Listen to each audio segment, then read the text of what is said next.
আমেরিকার 80% লোক এই যুদ্ধের বিরুদ্ধে। আমেরিকা যদি এই যুদ্ধ কন্টিনিউ করে, আমেরিকায় গৃহযুদ্ধ শুরু হওয়ার সম্ভাবনা আছে। এক সপ্তাহের পরে আমেরিকা চাইলেও এই যুদ্ধ করবে না, সরাসরি গোপনে সে হয়তো দেখা যাবে ইসরায়েলকে অস্ত্র পাঠাচ্ছে, প্লেন পাঠাচ্ছে, অন্যের মাধ্যমে করতে হবে। আমেরিকা সিনেটের অনুমোদন ছাড়া এই যুদ্ধ কন্টিনিউ করতে পারবে না। মার্কিন প্রেসিডেন্ট ট্রাম্প একটা দাবি করেছেন, ইরানের বিরুদ্ধে যুদ্ধ শুরু করার মধ্য দিয়ে গোটা বিশ্বের উপকার করছেন তিনি। আসলে তার এই দাবি আসলে কতটা যুক্তি? মার্কিন প্রেসিডেন্ট ডোনাল্ড ট্রাম্পকে মনে করা হইতো যে সে যুদ্ধবিরোধী, এবং উনি নির্বাচনে যখন ক্যাম্পেইনিং করছিল তো তখন উনি যুদ্ধবিরোধী, শান্তিপ্রিয়, এবং ট্রাম্প নির্বাচিত হলে যুদ্ধ আসবে না, আমেরিকা যুদ্ধে জড়াবে না, এরকম একটা এমনকি তার প্রথম মতামত মেয়াদে 4 বছর তেমনই ছিল না। এবং সে আমেরিকা এটার প্রেসিডেন্টের ব্যাপার না, তার পলিসির ব্যাপার, তার ডক্ট্রিনের ব্যাপার এটা।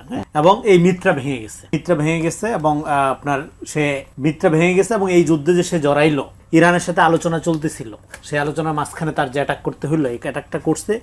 এই অ্যাটাকটার পেছনে মূল কারণটা কি? মূল কারণটা হলো সে এর আগে ভেনেজুয়েলার প্রেসিডেন্টের এখানে যে অপারেশনটা করছে, এইটা তাকে ওভার আত্মবিশ্বাসী করে তুলছে। ওইখানে মার্কিন গোয়েন্দা সংস্থা সিআই এবং এফবিআই এর যে সফলতা, একদম চ্যাংদোলা করে তুইলা নিয়ে আসলেন একটা দেশের প্রেসিডেন্ট। সেই দেশের প্রেসিডেন্ট অবৈধ হোক, অনির্বাচিত হোক, সেটা সেই সমালোচনা আলাদা। তাহলে আপনি একটা দেশের প্রেসিডেন্ট হয়ে, বা আপনি সবচেয়ে শক্তিশালী দেশের প্রেসিডেন্ট হয়ে আপনি মনে করলেন যে কাউকে তুইলা আনা যায়, একটা 12 ঘন্টার অপারেশনের মধ্যে দিয়ে, এই আত্মবিশ্বাসটা তাকে আলোচনা মাঝখানে থামাই দিয়া মনে করছিল এইখানেও ইরান একটা যৌথভাবে একটা হামলা করে, ইসরায়েল যেহেতু আবার সাথে আছে, দুইটা মিলে হামলা করে রাতারাতি একটা রেজাল্ট নিয়ে আসে। এখন ঘটনা যেটা ঘটছে সেটা হলো যে এই যুদ্ধের যে পরিকল্পনা করে আমেরিকা আগাইছিল, অলরেডি এটা পরাজিত হয়েছে, অলরেডি আমেরিকা এটা ফেল করছে, এটা কুইক কোনো রেজাল্ট নিয়ে আসতে পারেনি, এবং এই যুদ্ধটা সিনেট কর্তৃক অনুমোদিত হয়। এবং একটা যুদ্ধ কন্টিনিউ করার জন্য প্রেসিডেন্টের হাতে সময় থাকে 1 সপ্তাহ, মানে সিনেট যদি অনুমোদন না করে সিনেট এটা চালাইতে পারবে।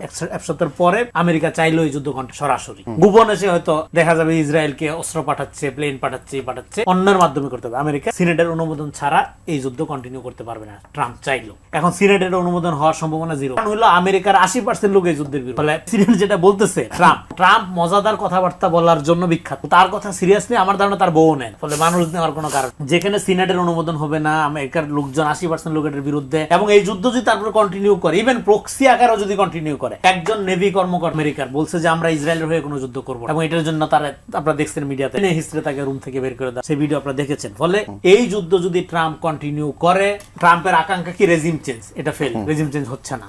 ইরানের মূল্যতন্ত্রের বিরুদ্ধে লোকজনের ক্রিটিক আছে, সমালোচনা আছে, সেটা অন্য ইস্যু। তাই বলে আপনার আগ্রাসন ইরানের মূল্যতন্ত্রের যে বিরুদ্ধে, যে ইরানের সেকুলার পলিটিক্স চায়, সেও এটা এলাও করছে, সে আপনার আগ্রাসনের বিরুদ্ধে, সেটার ক্রিটিক আলাদা। বলে একটা জিনিসকে দিয়ে আরেকটা জিনিস ওভারলেপ করে আপনি যদি মনে করেন এই যুদ্ধটার বৈধতা উৎপাদন করবেন, এই যে উপকার, আমেরিকা যে উপকারের কথা বলতেছে, এটা তো দীর্ঘদিন যাবত আমরা শুনছি, ওয়েস্টার্ন এজেন্সি বা ব্রিটিশ এখানে যে আসছিল আলোকায়ন করার জন্য, এনলাইটেনমেন্ট করার জন্য, এই উপকারের গল্প নতুন না, এটা একদম শত বছর ধরে চলতেছে।